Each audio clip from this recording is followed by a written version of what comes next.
forget that. But why don't I take one more question?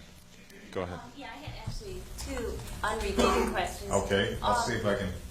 It's your choice, whichever. All right. But the first is if you could describe a little bit what you learned when you were in Africa, or what you brought back. And the second question was, you could tell us what your civil rights law practice is like. Okay. As far as Africa, as I said, the entire book ends in Africa. It was an interesting process for me because my personal journey to discover very directly who my family was, I think mirrors a more abstract sense of a lot of African Americans that they need to go back and reclaim their roots. And a further parallel exists because in the same way that I think I had looked at my father as sort of an idealized image, so does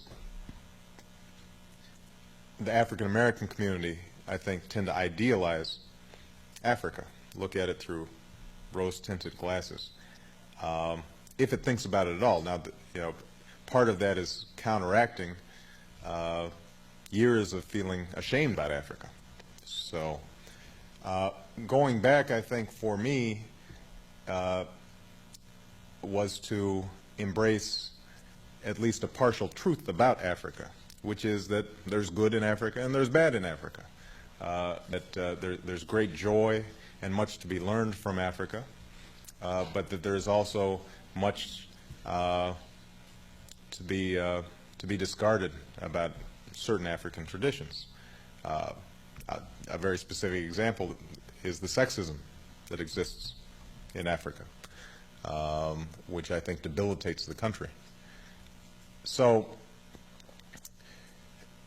I think that's more than anything what I brought back, until you get to sort of a more mystical plane where, it is true that when you're on the Serengeti and you're looking out across the expanse, time feels different, and you bring back something, I think, that is different and stays in you.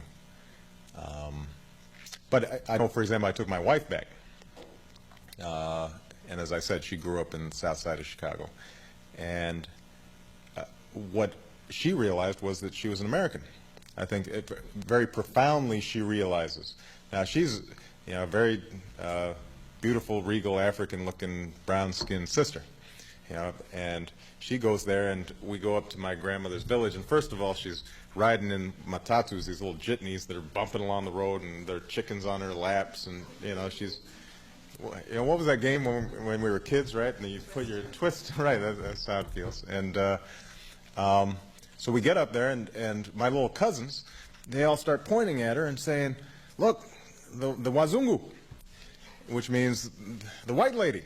Now, for a girl from the south side of Chicago, whose complexion is about like this young lady's right here, that's sort of a stunning welcome. But beyond the superficial things, I think what you realize when you go back is that African Americans already partake of a hybrid culture. We are part of a hybrid culture, and we can't deny that. So in some ways, the more obvious biracial identity that I have to affirm, African Americans also have to affirm, and white Americans have to affirm, because they partake in a hybrid culture. I mean, the truth of the matter is that American culture at this point, what is truly American, is black culture to a large degree. Flip on the television set, look at Pulp Fiction. I mean, you can choose whatever examples you want, and it's had a profound influence on this entire nation, and it has to be affirmed.